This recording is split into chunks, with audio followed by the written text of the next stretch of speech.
शर्मा और आप देख रहे हैं इनसाइड टाइम्स। साथियों, आज हम शोभा यात्रा के अध्यक्ष श्री लोकेंद्र जी के ऑफिस पर हैं। आइए हम इनसे जानते हैं कि शोभा यात्रा की तैयारियां कहाँ कहाँ किस तरीके से चल रही हैं। जी सर, बहुत बहुत स्वागत है आपका हमारे चैनल में। क्या नाम है आपका? लोकेंद्र सिंह नाम है मेरा, शोभा अध्यक्ष जी हाथरस से चुना गया है।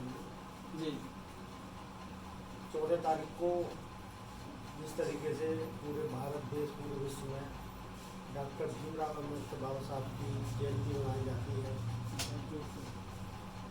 आज हम लोगों ने उसी के मार्गदर्शन पर जी 28 तारीख को शोभा यात्रा का प्रोग्राम रखा है, जिसमें कि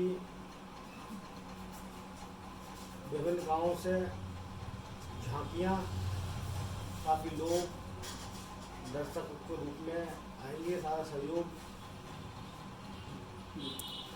आपको शोभा यात्रा का अध्यक्ष बना गया सामाजिक जिम्मेदारी द्वारा, आप उस जिम्मेदारी को किस प्रकार निभाएंगे? मुझे समाज द्वारा अध्यक्ष बनाया गया है जो मेरा सबसे पहले लक्ष्य यही है कि बाबा साहब की शोभा यात्रा को भव्य निकालूं, जिससे कि समाज में ये प्रतीत हो कि हम समाज पूरा एक है, इसमें कोई जाति भेदभाव नहीं है। इस बार शोभा यात्रा में कुछ खास नजर आएगा? इस तरह की पूरी कोशिश यही की जा रही है कि शोभा यात्रा को कुछ हम खास बनाएं। इसके लिए हमने और विभिन्न झांकी जिस तरीके से नई नई झांकी आती हैं जो सबसे अलग होती हैं, उनकी व्यवस्था की जा रही है। विभिन्न शहरों में घूम के और जैसे भी जो व्यवस्था होती है वो की जा रही है। इस बार शोभा यात्रा का मुख्य उद्देश्य क्या रहेगा? हमारा सबसे मुख्य उद्देश्य यही रहेगा कि हम अपने समाज को दिखाना चाहते हैं कि हम किसी से कम नहीं हैं और हम सब लोग एक हैं। और बाबा साहब यही कहते थे कि जब आप पढ़ोगे जभी लिखोगे, एक तरीके से कि हम लोग ये दिखाते हैं कि आज हम पढ़कर सक्षम हैं, हम किसी से कम नहीं हैं। तो यही दर्शाना होगा कि शोभा यात्रा के माध्यम से कि हाथरस में जितने भी समाज से व्यक्ति देखें कि उन्हें ये लगे कि जितना भी समाज एक है। तो हमारा सबसे यही उद्देश्य रहेगा कि सबको ये महसूस कराएं कि हम लोग सारे एक हैं। यात्रा का रूट और समय सीमा क्या रहेगी? 28 तारीख को शोभा यात्रा का जो शुभारंभ होगा वो खेड़ा बाबा साहब की बगीची से होते हुए नयागंज,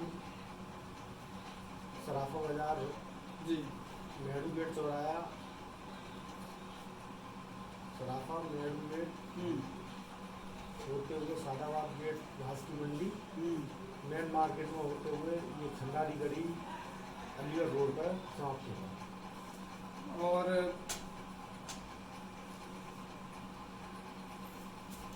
कितने लोगों की उम्मीदें हैं आने की? मगर जिस तरीके से हमारा संगठन जितने भी इस टीम में सदस्य हैं, हम लोग गाँव गाँव जाकर भ्रमण कर रहे हैं, उससे हमें ये लगता है कि हम कम से कम 7 से 8 हज़ार व्यक्ति आएंगे, जिससे कि और पास के सारे गांव से संपर्क किया जा रहा है। ज़्यादा से ज़्यादा भीड़ और ज़्यादा निवेदन करके ये हो रहा है कि आप लोग आइए और मेला का भव्य स्वागत इस तरीके से दिखाइए, जिससे कि ये प्रतीत हो कि हाँ मेला बहुत जुड़ा है। बाबा साहब की कुछ जो बचपनी जो जीवन है उनका शैली और शिक्षा से संबंधित जो उन्होंने स्टार्टिंग आंदोलन की करी थी एसएसटी ओबीसी समाज सम्मान के लिए, किस तरीके से आप देखते हैं कि बाबा साहब के जो मुख्य काम है एसएसटी ओबीसी समाज के लिए, तो क्या करें हम लोग? जिस तरीके से हमने डॉक्टर भीमराव अम्बेडकर से संबंधित किताबें पढ़ी हैं, उसमें हमने ये देखा है कि उन्होंने कभी किसी के लिए जिस तरीके से संविधान नहीं बनाया था जिसमें किसी को ठेस पहुँचे।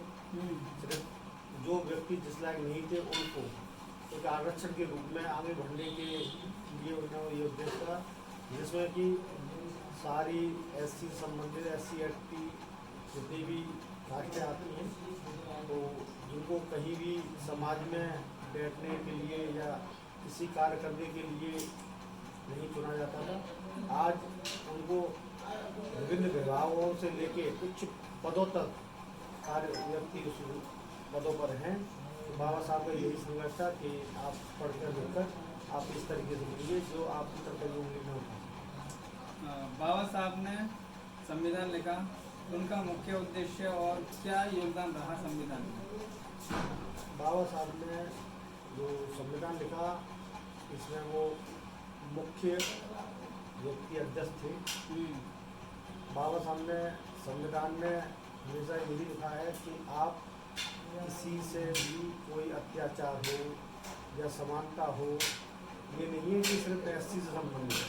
बाबा साहब ने जब कानून मंत्री रहे, उन्होंने जो कानून बनाया था, देखा जब भारत में उस तरीके की वो पहल नहीं हो रही, तो बाबा साहब ने 1955 में उन्होंने कानून मंत्री इस्तीफा दे दिया था।